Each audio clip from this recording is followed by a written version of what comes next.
preparation for this spring, I decided to do some maintenance on this, which I've never done. So in this video, we're going to go over changing the motor oil, changing the hydrostat, transmission oil, doing some cleaning up of the mower deck, and also changing the shaft seal, which was causing a really annoying leak on the transmission on my right side here.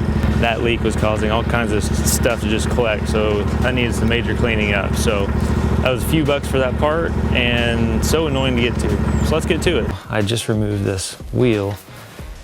It's easier to get to the one filter down here. Probably should do some looking, changing or cleaning up this air intake filter. I have removed the side plastic pieces with all the controls here. So that's kind of an overlook if you have the specific Hustler or just zero turns in general. Maybe kind of similar. I'm not that knowledgeable on zero turns across the board, but I would assume they have similar characteristics. So the first easy thing to do was cleaning off the air filter by just banging off the dust and sweeping out as much as possible instead of buying a new one. The next thing was trying to tackle all the dirtiness around this right side transmission. It has had the hydrostat oil leaking for a long time, and also a lot of dirt and dust that has been collecting on it for a long time. So I went through several cans of brake cleaner and degreaser. To drain the engine oil, you have to connect a small plastic hose over this fitting at the bottom of the engine block. Obviously, the engineers that designed this aren't the ones changing the oil, because this design just seems pretty dumb to me. After all that oil drains off, then you can remove the filter, and there will still be a little bit to drip out, so just make sure you have a cloth there to soak it up.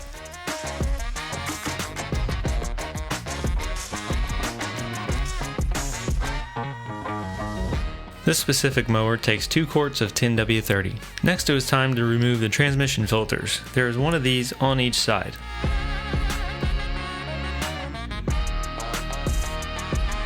After you have drained both sides and replaced both filters, it is time to take off the little plug at the top of the transmission on each side.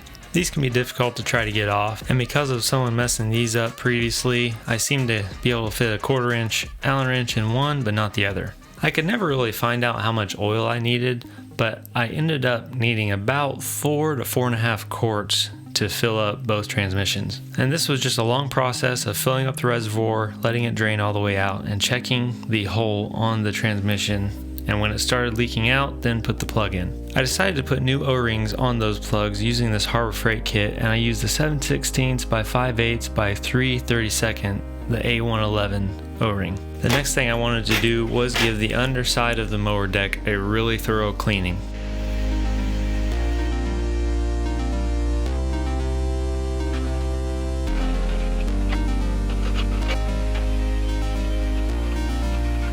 After I got off all the loose scrapable stuff, I took a wire wheel with the grinder to the whole surface. I also resharpened the very dull blades. Now I did want to coat the inside of this somehow and wasn't sure what to do, and I already had this motor coat which goes in your engine to help be a friction reducer, and I actually seen on their website where you can use this on mower decks. I was just really interested in seeing how well it would work, so I put it on here as you can see, and you're supposed to let it set overnight so it can supposedly absorb into the metal, and you're not supposed to wipe up any of it until after you let it set for a day or so. And I had this set for about a day and wiped it up, and so we'll see when springtime comes if it really makes a difference. Now came the time to tackle the annoying process of fixing the shaft seal. The first thing to do is disconnect every part that is connected to the transmission so you can work with it.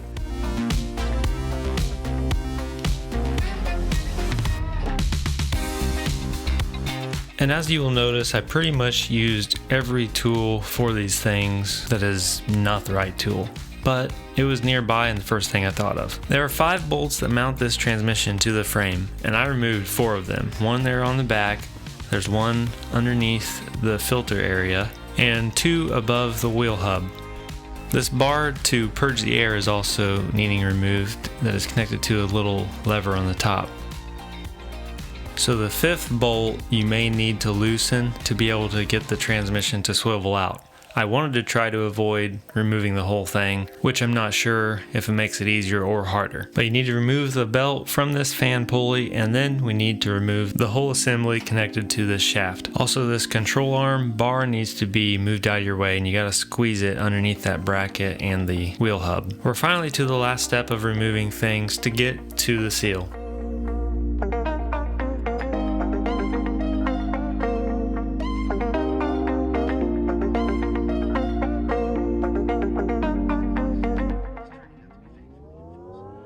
This is where you can see there's an obvious leak, so we need to try to dry up some of this oil. And this is where you need one of those tools that you maybe use once every 5 years, and I don't have one. But you just need to get creative and remove the retaining ring.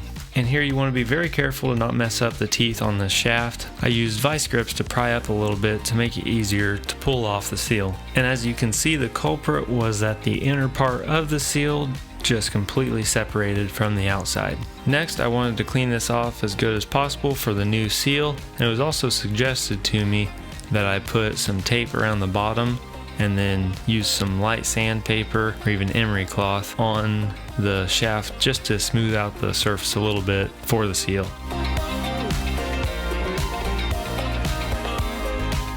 Now the seal was actually a little difficult to get back down low enough for the retaining ring to go above it, so I ended up having to use a really wide punch just to press it down in there enough to get that retaining ring back in.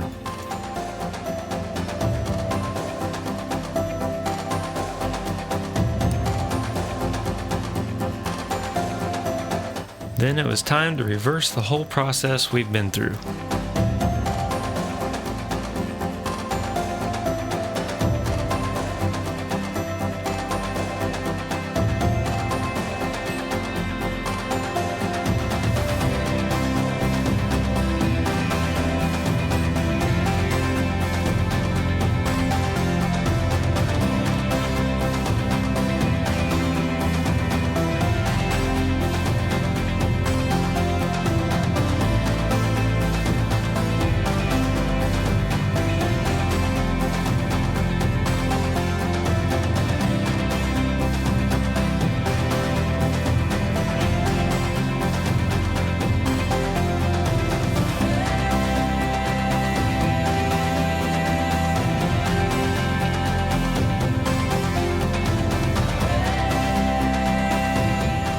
The last thing I have left to do is maybe get some degreaser and spray it around the mower and then hose off some of this junk that's left. But I'll probably do that once the weather warms up and we have the hose out for use. I hope this gave you some detailed info about this mower or got tips for other hydro gear mowers, and thanks for watching.